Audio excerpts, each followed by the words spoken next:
one of the most profound realizations that came through for me when I was healing my feminine energy, when I had started to heal my feminine energy, was this recognition that how wounded and helpless my inner masculine was. And, this is one of the questions that many women ask.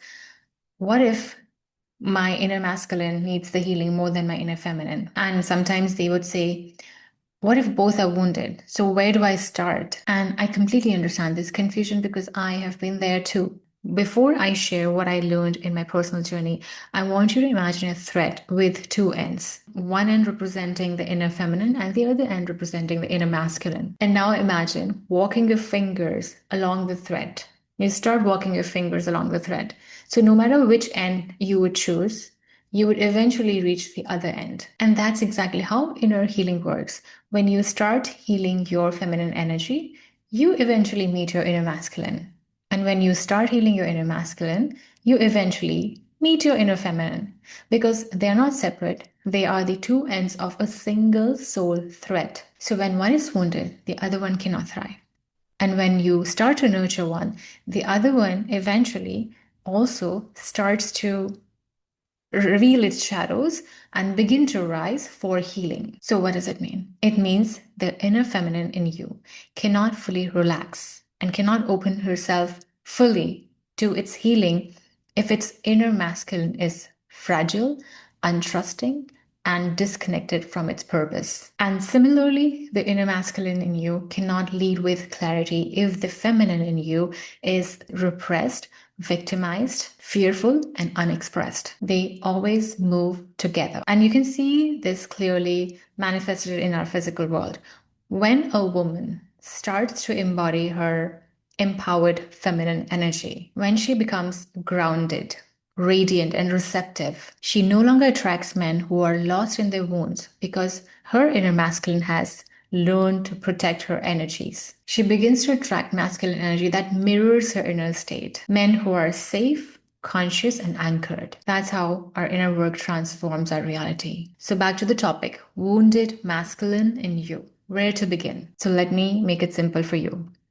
If you're a woman who feels disconnected, powerless, and misaligned, start healing your feminine energy, even if your conscious mind says that I think your masculine needs healing more than your feminine. Why? Because your inner feminine energy is so intuitive and powerful. She knows what you need. She is the one who will let you see where your masculine is being too rigid, where it's not holding power for you, where your inner masculine is absent or afraid. And this is exactly what happened in my own journey. A few months into healing my feminine energy, and I realized that my masculine, my inner masculine, was carrying this element of helplessness. It was equally wounded, and I started noticing this in a conversation, just like, in whispers that used to happen within me in my explorations, where my inner feminine used to tell the inner masculine that, hey, this is how you have not shown up for me. You need to step up. So my inner feminine started to question the masculine and started expressing herself and telling the masculine that this is how you have not showed up in my life. This is what I've not received from you. And this realization and this moment shifted everything for me. I literally started seeing myself from the window of my inner masculine.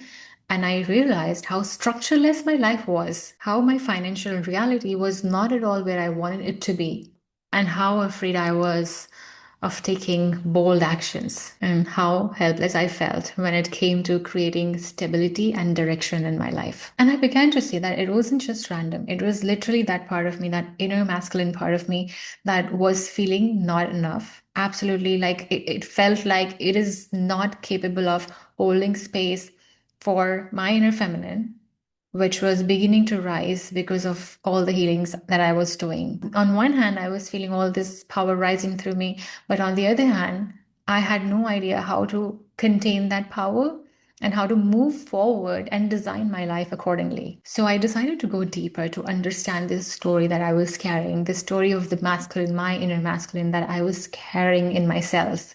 Because our inner masculine, it doesn't appear out of nowhere. It is basically shaped by the men we experienced and perceived in our lives, especially our fathers, and paternal figures. So you see, this is what women receive. Their first impression, their first imprint of the masculine energy comes through their fathers, their whole paternal lineage, or any father figure that was around us. That energy, the way he showed up or didn't show up, that subtly shapes our inner masculine within us. So if your father was loving, but he wasn't emotionally expressive or he was emotionally unavailable, or if he was strong but very controlling, or if he was hesitant to fully step into his own power, that energy gets imprinted in us. You might not even realize it all your life or notice it at first, but this is how you also start operating through that system that has been installed in you. So for me,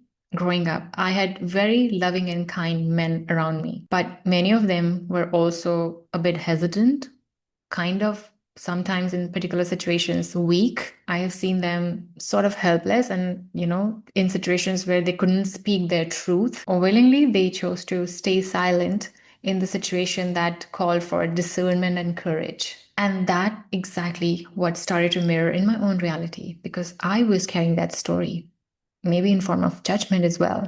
I carried that same energy, a masculine that was hesitant, self-sacrificing, and afraid to claim his full power. And that's how the wounded masculine in us it gets formed. And it can be experienced in different ways depending on what you have gone through in your life. It might mirror a controlling and harsh father, creating rigidity, perfectionism, and a constant drive to prove yourself. Or it might mirror absent or helpless father, which might lead you into chaos, instability in your life, or a deep sense of having to do it all alone and not being able to do anything at all. And sometimes it's a mix, swinging between control and collapse and never feeling fully safe and supported. So I want you to see how it shows up for you. Do you feel like you always have to do things or fix things? Do you find it difficult to rest and trust life?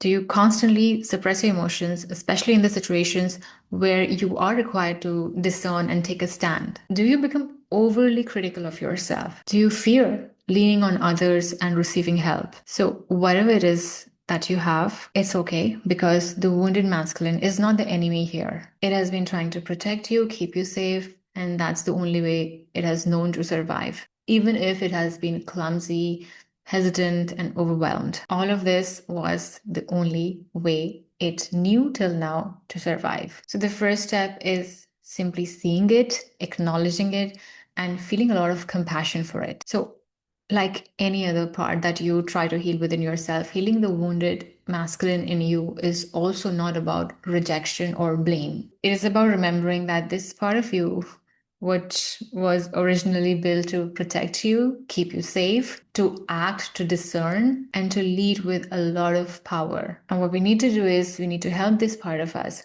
come back to its balance, its authenticity, its integrity, and its power. So remember that inner masculine energy can sometimes feel really overworked, undernourished, and deeply misunderstood. Because if we think about the masculine energy in general, this energy has always been expected to hold it all together. And the same could be playing in your life as well. This part of you could have taken responsibility beyond its capacity.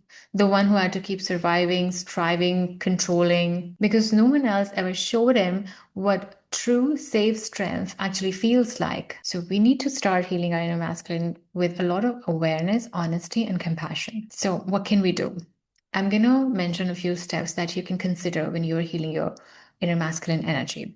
Step one would be identify the story that you're carrying, as I discussed before. So begin asking yourself, what kind of masculine energy do I embody? What kind of a story have I created within me about how men or masculine energy should be?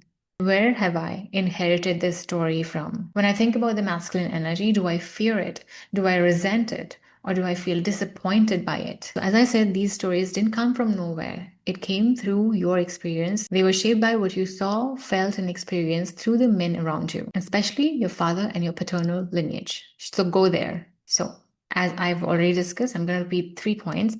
If your father was controlling, your inner masculine might be rigid and fearful of surrender. If your father was absent or helpless, your inner masculine might collapse or avoid responsibility. If your father was inconsistent, and by father, when I say father, I mean any father figure that was around you or any caretaker who was a masculine and was responsible for taking care of you. If they were inconsistent, your inner masculine may struggle with discipline and direction. So, recognizing the story is not about blame. It's about seeing the imprint, the energetic blueprint that we are carrying within us. Step 2 would be acknowledging the lineage wounds. So, once you recognize the story, go deeper into your lineage. Ask yourself, what patterns of masculinity do I see repeated in generations in my paternal lineage? Were the men free to express emotions, or were they suppressed or burdened? Were they encouraged to lead with heart or conditioned to lead through control or silence? Every unhealed wound in your lineage that is actually playing out in your own life, it just seeks expression through you, not as a punishment, but as an invitation for transmutation. And once you identify the pattern playing in your life, decide that you will no longer carry forward them anymore. You are now making a different choice. You can choose to journal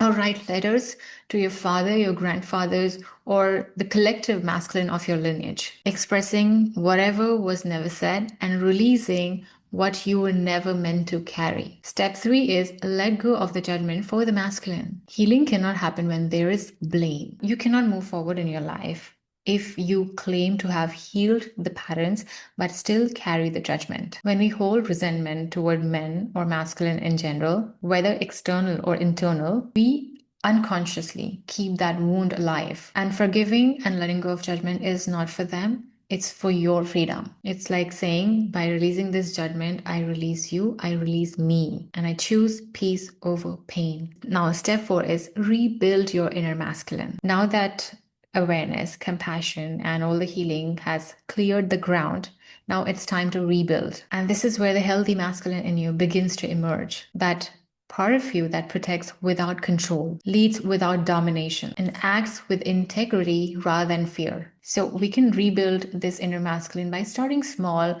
but staying consistent. To start with, you need to create structure in your life that supports your feminine. Daily rituals, clear routines, financial boundaries, sacred commitments. And then start taking aligned actions, not from pressure or anxiety, but from grounded clarity. Speak your truth when situations demand, when you're required to discern, even if your voice shakes. This is how your inner masculine will start to build trust in his own words, in his own way. Each time you follow through what you promised yourself, you will strengthen that inner masculine. He will slowly learn that he can lead without force, and he'll learn that his strength lies in reliability, not rigidity. Now, step 5 is integrate and repeat. So healing the masculine within you is same as healing whatever you heal within yourself, right? So it's not a one-time revelation. It's a cyclical process. Every new layer of growth might reveal another subtle wound, another pattern ready to be released from your energies. So revisit these steps often that we discussed. Identify, acknowledge, forgive, rebuild, and integrate.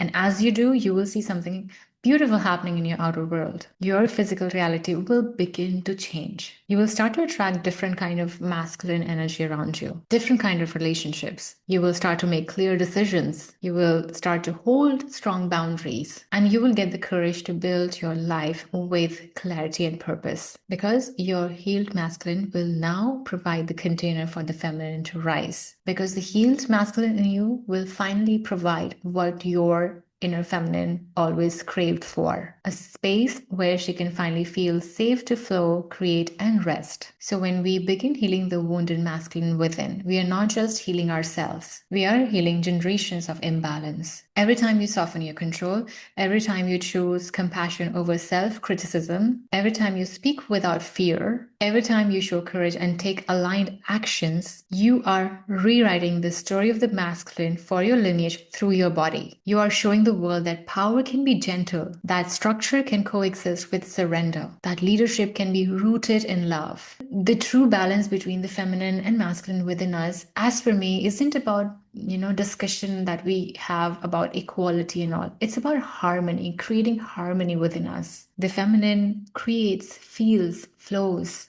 The masculine grounds, holds, protects, and help us to build the life of our dreams. And together they make you whole. So tonight, when you sleep and as you close your eyes, place one hand on your heart and the other on your womb and whisper to yourself, I forgive the man who didn't know how to hold me, how to be there for me, and I release the pain that was never mine to carry. I honor the masculine within me and I call him home. And with that, feel your inner world shift. The chaos in you quieting, the resistance softening, and a deep sense of peace arising within your body. When your inner masculine heals, your inner feminine feels safe to shine. And that, my love, is the moment when you return home to your wholeness. If you're still here, thank you so much for listening. And if this episode resonated with you, I would love for you to give it a thumbs up. And if you have any questions, you can leave a comment. I promise I'll get back to you. And if you're a woman who's navigating her healing journey, her feminine healing journey, and you desire to get some support, I will mention my services in the description box. You can check it and you can contact me anytime. And if you haven't already, please subscribe to this channel so we can continue this journey together. And I will see you next time.